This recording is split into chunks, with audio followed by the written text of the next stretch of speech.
I'm going to tell you a completely open story about how I built my first business. A retail fashion brand from my university room to become an ASOS.com partner brand over the span of 7 years. The things I did, the things I wish I did, and the things that nearly cost me everything. My name's Joel, and over the last decade, I've been a 2-time startup founder. I've now been a growth advisor for over 100 startup teams. And this is the story of my first ever business. Okay, I'm going to break this journey down into 3 clear chapters. There's the exploration chapter, then there's the growth chapter, and then there's the final chapter. But most importantly, after that journey, I am going to give you the actual lessons learned. The exact things that you need to know to achieve the same success in your business. And to spice it up a little, throughout this video, I'm going to be pressing the error button. That's horrible. Whenever I can see now the huge mistake that I made back then, just to really highlight the things that I would strongly advise that you avoid. So let's take ourselves back. It was a hot summer of 2016 where face masks still meant that you were a serial killer. I was a student in South London who thought he was a lot cooler than he was. I had a thirst for cheap Polish lager, and me and my girlfriend needed cash just to make it through each day. So every time she dragged me to a charity shop, I would pick up something, sell it on Depop for a cool profit of £6.30. Months of this consistent low effort led to a pretty healthy Depop page, which is how we learned what sold and what didn't, and it led us to needing more clothes all the time. At this point, I had absolutely no intention of building a business out of it. I didn't know how far I could take it. I literally just needed the money, and this was an easy way of getting money. We started to buy clothes at kilo sales down in Brixton and Camberwell, and because my girlfriend lived in Bristol at the time, whenever I would go there, we would take a very hungover trip to her local clothing spots. And Depop was starting to become a regular source of money, and in reality, from a personal point, I was starting to get that rush of business, and all of a sudden, in my mind, it wasn't growing fast enough, and I had to push it.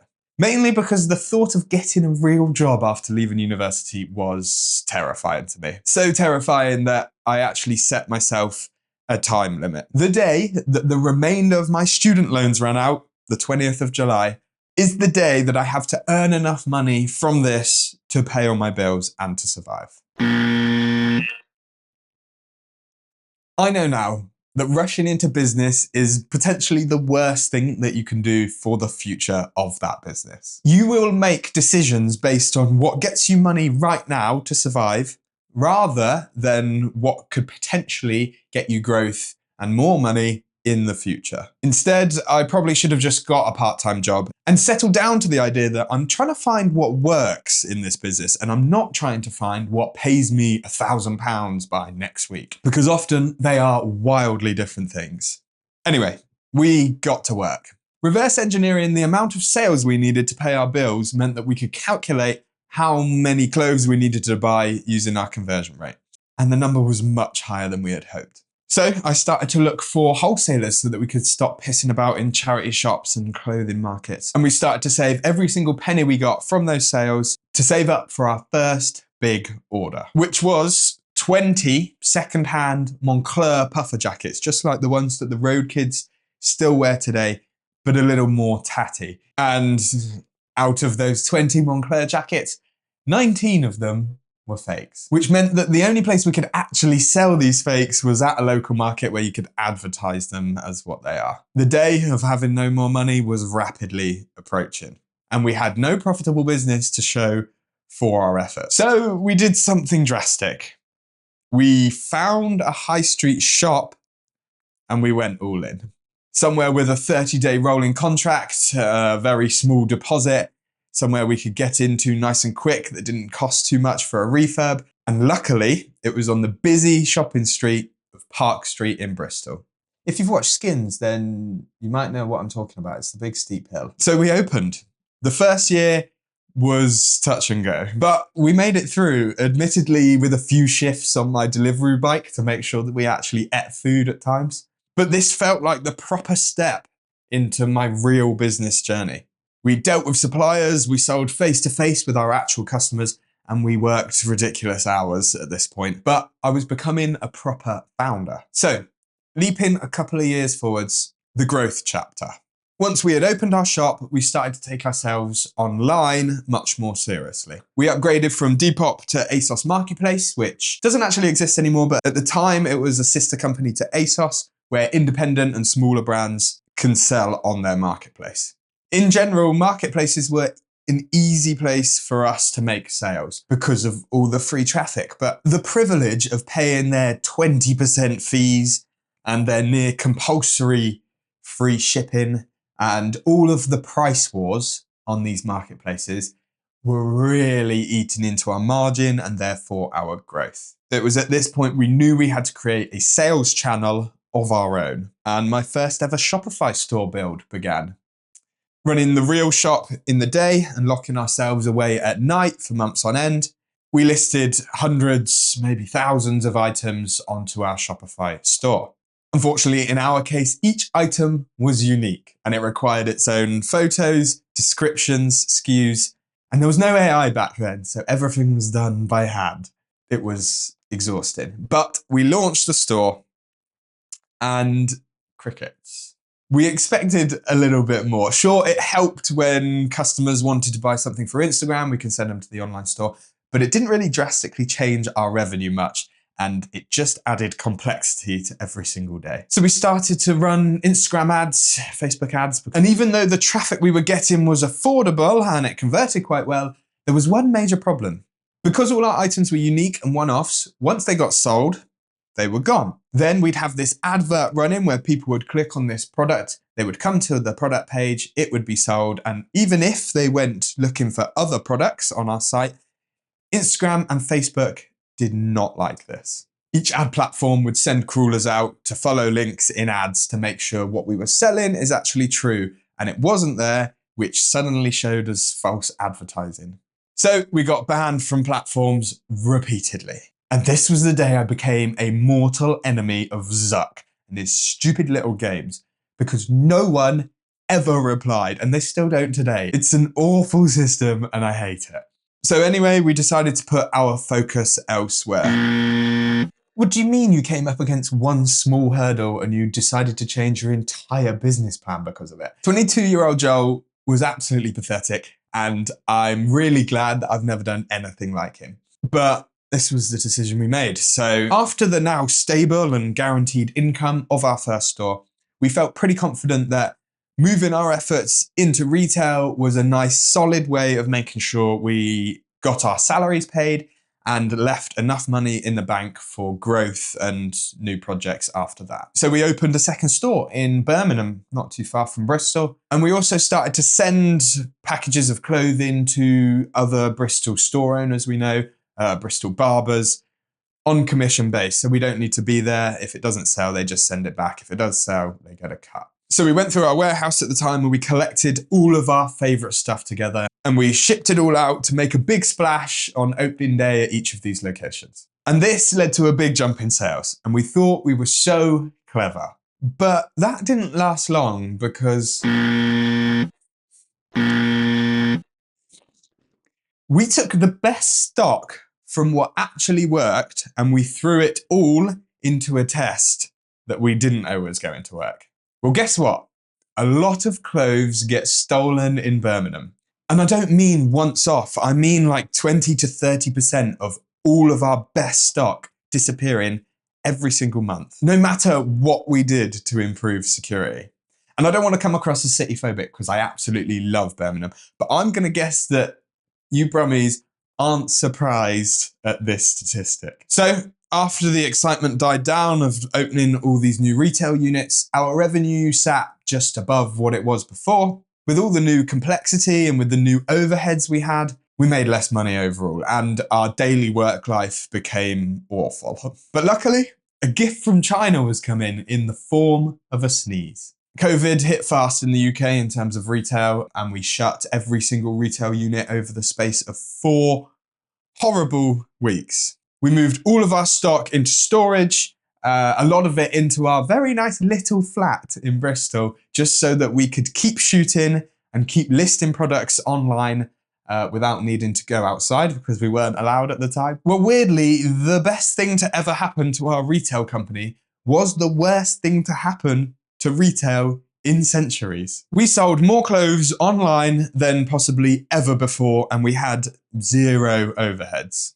Platforms even lowered their fees as a favour to the community, and we spent all of lockdown 16 hours a day sitting at our computers, rearranging our living room into a photography studio, absolutely cleaning up. And we shot very quickly to the third best-selling company on ASOS Marketplace. And remembering there was only 2 employees at the time for us, and we were competing with real big teams in real big warehouses. And this was probably thanks to my first ever accidental growth hack. We learned that ASOS Marketplace would show all of the most recent listed items first on the search pages and the category pages. And we had nothing better to do but to sit around all day, delete and relist 200 items a day in a huge circular motion so that anytime a customer searched on the marketplace, their feed was dominated by our products. And it really got our brand out there as the leaders in this exact space. When the lockdowns ended, we moved into our first proper warehouse. We started buying company vans, etc. Side note, if you don't know the joy of owning your own company van, it feels completely free. Nothing comes out of your actual pocket. And you can go to your accountant and say, I think I want some new racing suspension for my van and maybe some 18-inch black alloys. And they say, oh, that's a good idea, Joe. Don't modify a company van, not business advice, it's just a bit pointless. This rapid growth got us invited to the ASOS HQ to run some workshops and really connected us with the core ASOS team, which, you probably guessed it, led to our eventual real ASOS.com partnership. We got the call from our ASOS account director, and obviously we leapt 2 foot into the opportunity. All of our products were listed on the ASOS.com homepage within a month. I still, to this day, don't know if this was a good decision or not.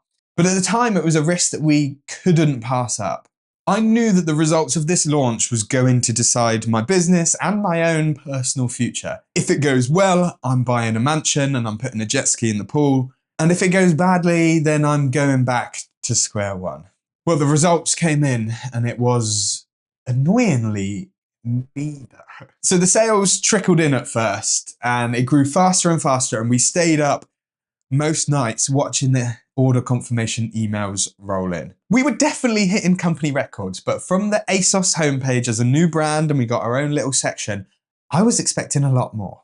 Because I knew that very soon the buzz of our launch would wear off, we'd get demoted to the search pages where we'd be up against some absolute mammoth brands, Nike, North Face, Adidas. And well, this time came very quick and we ended up losing all the battles and getting knocked further and further down the results page. And so 6 months into our partnership with ASOS, we decided to call it a day.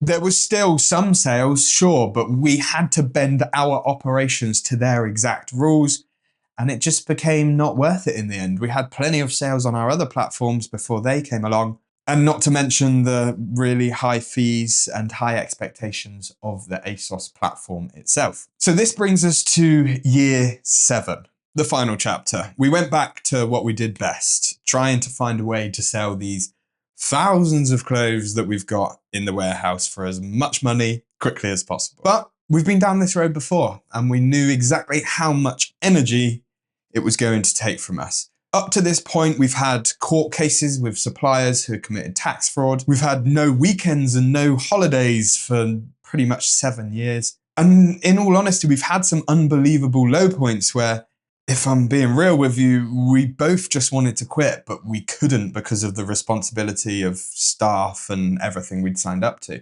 By this point, neither of us had any energy left for this specific project. And at the same time, I was building a business on the side and getting more and more excited about that. So we listed this company for sale.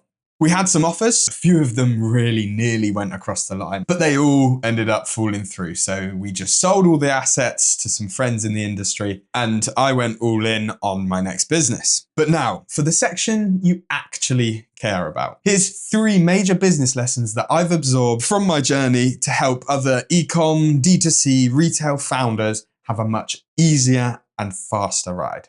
Number 1, selling on marketplaces, so Amazon, eBay, Etsy, does bring you revenue quickly. And it can definitely help you grow your business. There's no question about it.